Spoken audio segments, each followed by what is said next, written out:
Please, thank you very much for your presence here, Professor Georgi Kapriev from the St. Clement of Ohrid University of Sofia, Bulgaria. And the floor is yours. Thank you very much. Thank you, Sotiris, for the presentation. Do you hear me, everybody? Okay. Well, dear friends, I am very happy to greet you, to see and hear you, even in this abnormal way. I hasten to say that I will be brief with my speech. I hope that because of this, my bad English will be more easily excused. The title of my speech is Corona Crisis, Social Panic, and Religious and Academic Life in Bulgaria. During the preparation of our meeting, we have come into a new, much more dangerous situation, which is determined by Russia's war against Ukraine. I ask myself whether the way of trying to cope with the corona pandemic and the corresponding new forms of life in the world not created the background of the current and frightening transformation of the world order, including the church order of Orthodoxy. My answer is yes, they did it. The brevity of my answer to the question Corona crisis, social panic, and religious life in Bulgaria is based on the simple fact that I have nothing extremely dramatic to report. Almost in all points, it is rather about a fragile normal state in the comparison with the situation before the crisis. The normal is usually not attractive. The future shaping effects of crisis management look different. The crucial thing in the Bulgarian case is that in 2020, the government decided not to close the church and the mosques. The next government stuck to it. The result was that the worship and church life of the believers turned out to be the only sphere of life in Bulgaria that was not disturbed or prevented during the crisis period. All other areas were affected. In 2020, Bulgaria experienced 2 months of lockdown.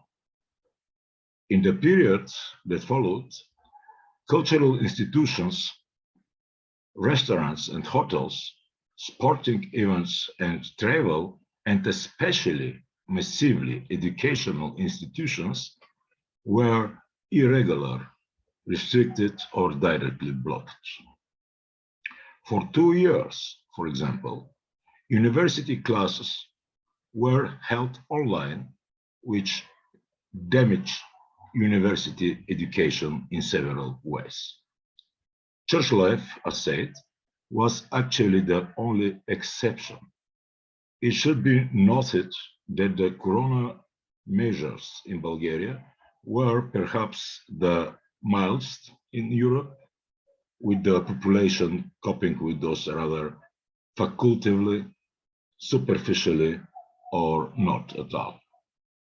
Against this background, the synods and the clergy of the Bulgarian Orthodox Church, as well as the leaders of the other denominations and religions, prepared to follow all the prescribed protective measures.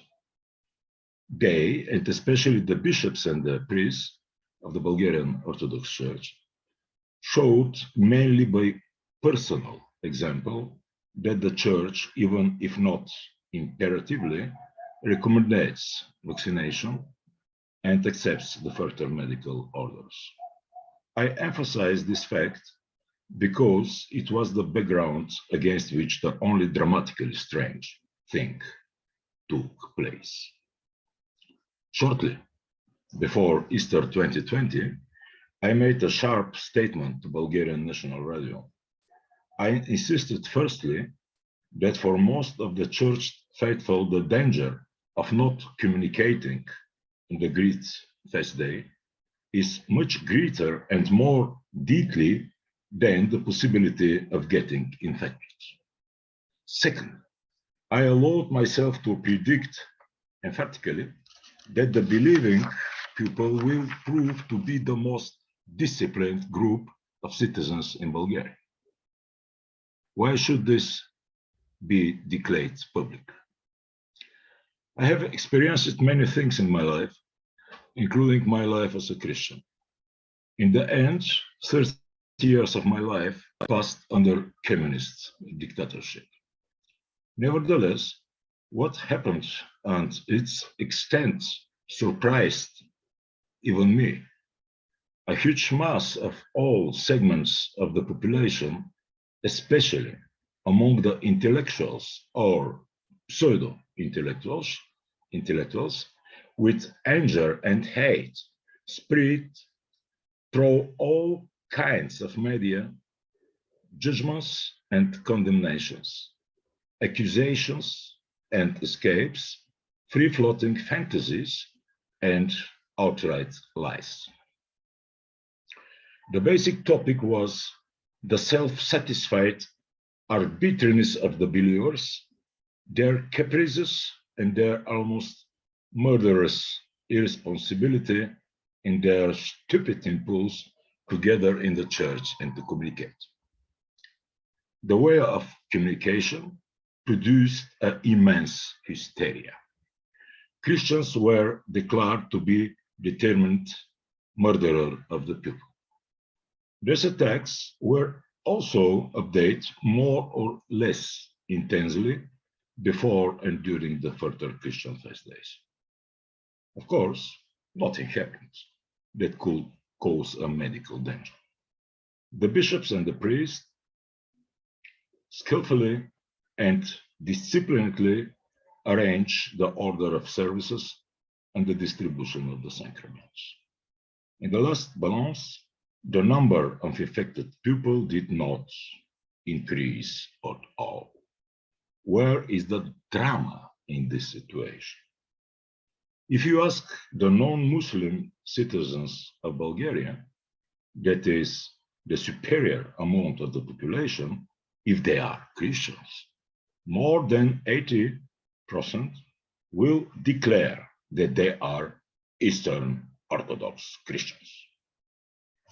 This devoid people thereby mean that they are baptized.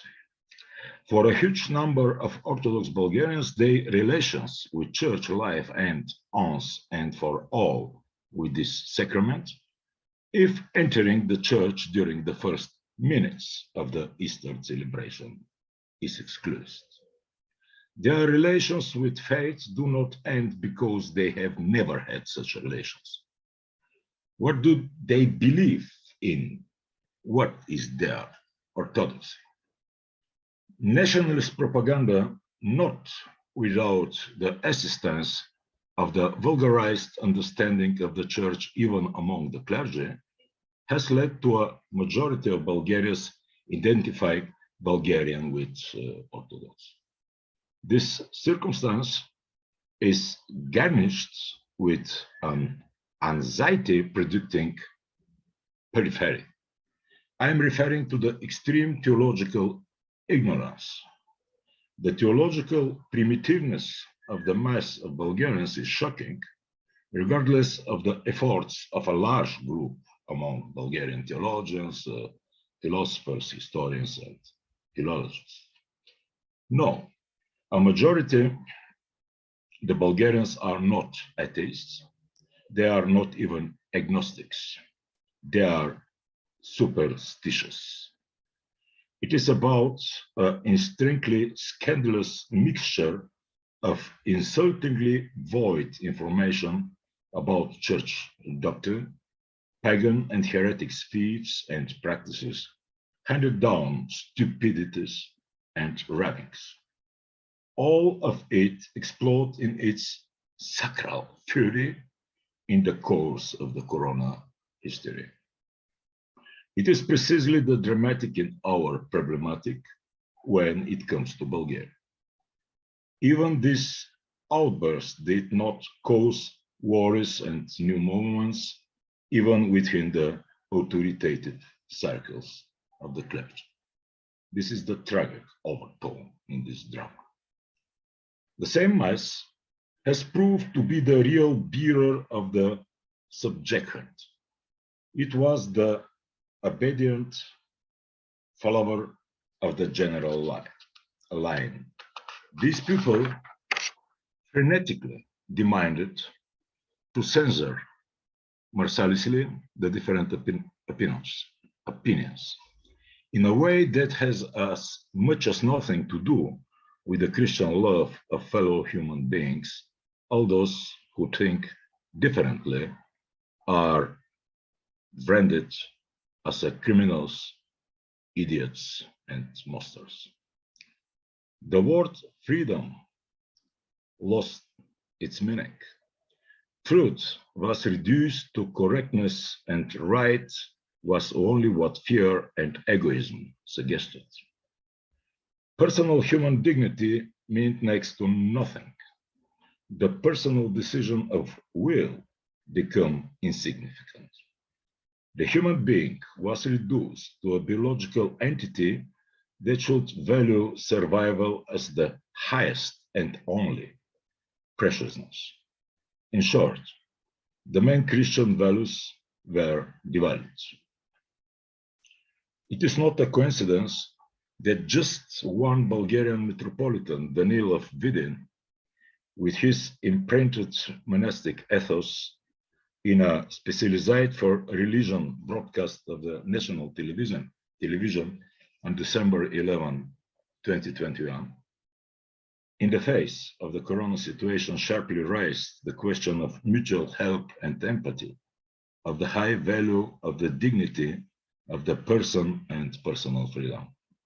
He firmly opposed the deliberate creation of fair and in favor of opening spaces for the different arguments and the alternative opinions. He drew attention to the a priori design of the independent thinkers on the part of the society and opposed the persecution of the others. He defined the politically produced moral position without alternatives as a symptom of totalitarianism. The second symptom was the reduction of people to instruments of state policy, which results in social and spiritual negativism.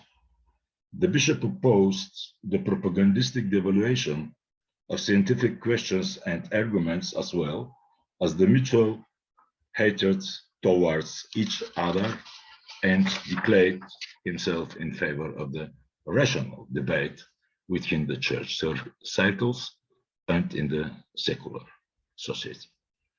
This statement remained without any call, both in the secular sphere and in the sphere of the church-minded, who actually did not agree among themselves in this respect either.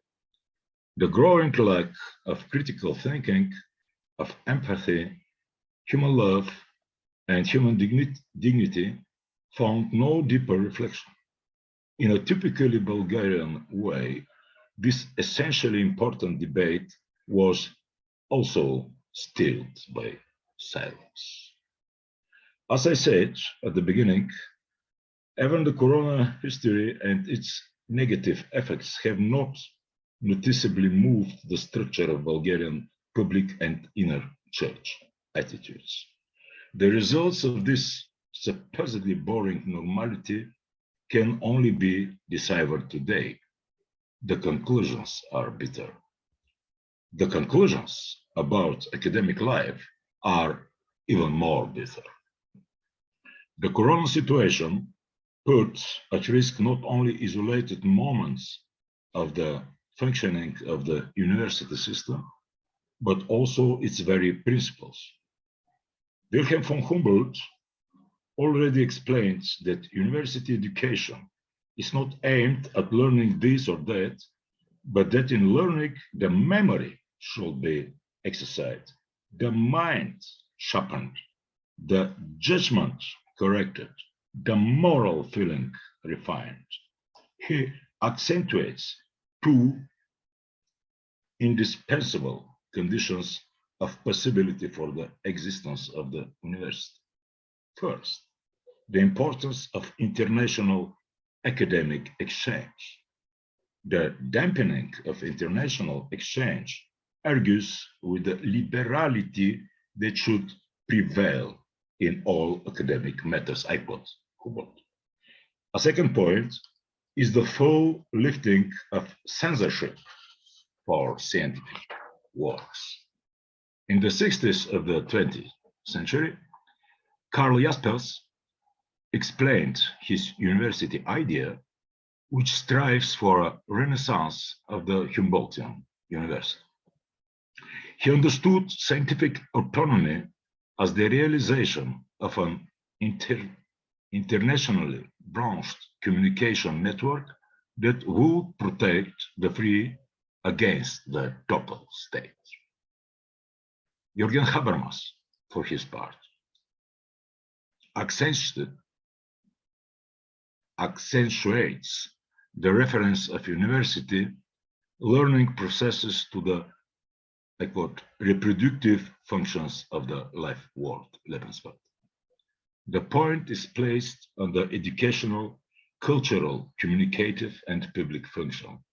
The socialization, the cultural communication through which the cultural heritage is transmitted, the public discussion, which is to establish discussion models of public action.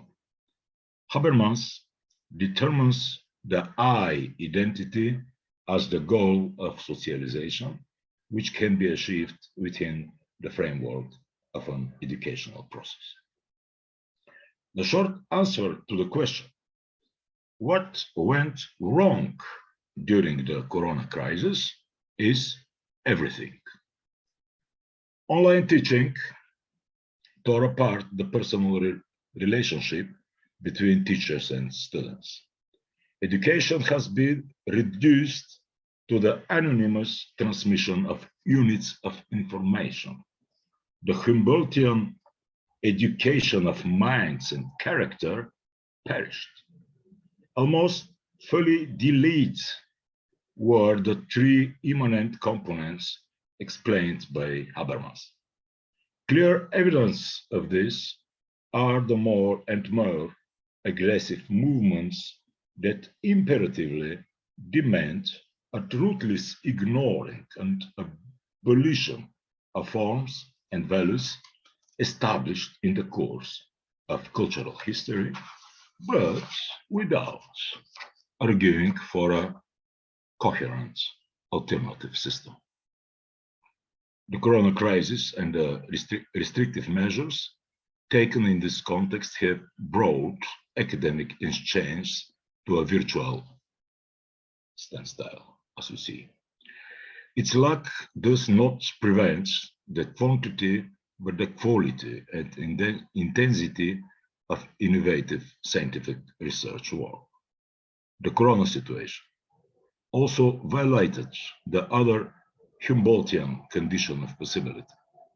There have become much more massive censorship pressure to a degree comparable to that experienced by my generation during the period of communist dictatorship. In academia, and especially in the case of the humanities and social sciences, several factors play into this. In addition to the growing compulsion of increasingly moody political correctness, a second phenomenon is becoming dominant.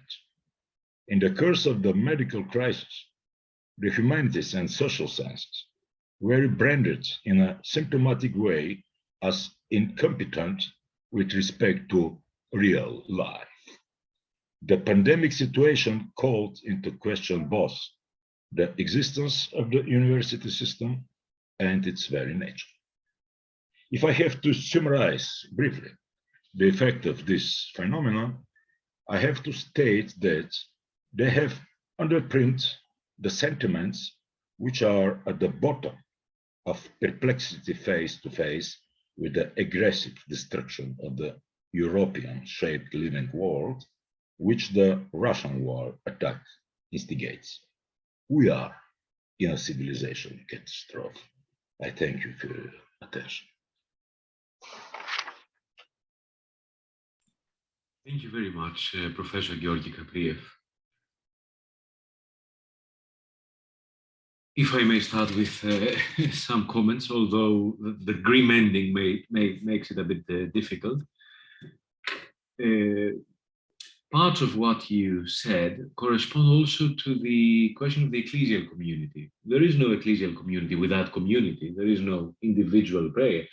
And in the question of the space where one also learns how to do science, like the university, the same seems to apply.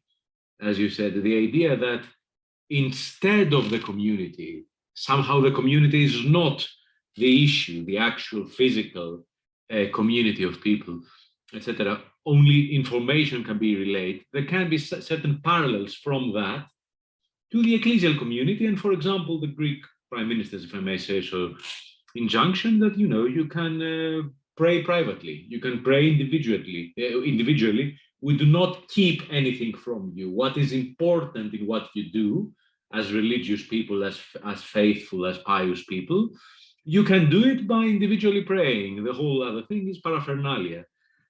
By the way, I don't know the length of extreme measures in other countries, such as Bulgaria. In Greece, we had one of the longest lockdowns in Europe. So the irregularity of all these things was not an instantaneous irregularity, so that somebody could say, you know, why do you make such a fuss for a short amount of the closure of the university? It was not a short one. It was in direct succession, much more than a year, and it certainly sets the record for future practices. And the ones that are saying, oh, now we have familiarized ourselves with new media of knowledge and university are being green-lighted, whereas the ones that say this was a catastrophe that should not be repeated under any circumstances are being hunted. Like Georgi Agamben, who in his writings also pointed out the destruction of the university via this trajectory. And the attempt to shun his voice also on the basis of that argument was extreme. Now, if I may add two more comments, the irony was that in 2 years of time where the priority of science was on the forefront in the public discussion, the priority of critical thinking was not equally so in the forefront. So in another aspect of this disjunction, of this total disjunction of actual scientific practice and methodology from how science was served in the public sphere, is precisely that critical thinking and the ability to, you know, examine something from all possible angles is one of the cornerstones of any scientific methodology, yet it was precisely this that was almost illegal. And if I may end with that, you hinted with a comment that I omitted to say in my paper, although I had this in mind, and I said, you know, okay, let's not put the subject on the table. The Eucharist, receiving communion. Of course, one can, you know, not take communion one time or whatever, but if one is called to prioritize between bodily health and communion, of course, the church has full pastoral understanding for any prioritization anyone from us sinful faithful may do. But as a theological prioritization, this is of course hugely problematic. Even the insinuation that bodily health, even to the extent of death, is more important than partaking in the communion. This can be seen as a theological maximalism, of course. It is understandable. But still, you know, the whole idea that this argument was not part of the whole discussion in Greece on the Eucharist wars is indicative. The discussion on the Eucharist wars in Greece was about whether the Eucharist itself can transmit infection. The question on why this matters, since it's the Eucharist, was not discussed. The only one who slightly hinted at this was Reverend Professor Nikolos Ludovicos from Thessaloniki, who said that, theologically speaking, he opined that the Eucharist itself, being a sign of the resurrected body of Christ, that the Christians cannot accept that the Eucharist itself can be infectious, in contrast to its spoon and in contrast to its chalice, though, but that the Church, understanding in a pastoral discernment the lack of faith of the faithful, might be accepting of certain provisions, but only on that basis, on the Church being pastorally acutely aware of the lack of faith of the faithful, and not on another criterion. We do have some time for discussion and questions, if you'd like. Who would like to take the floor?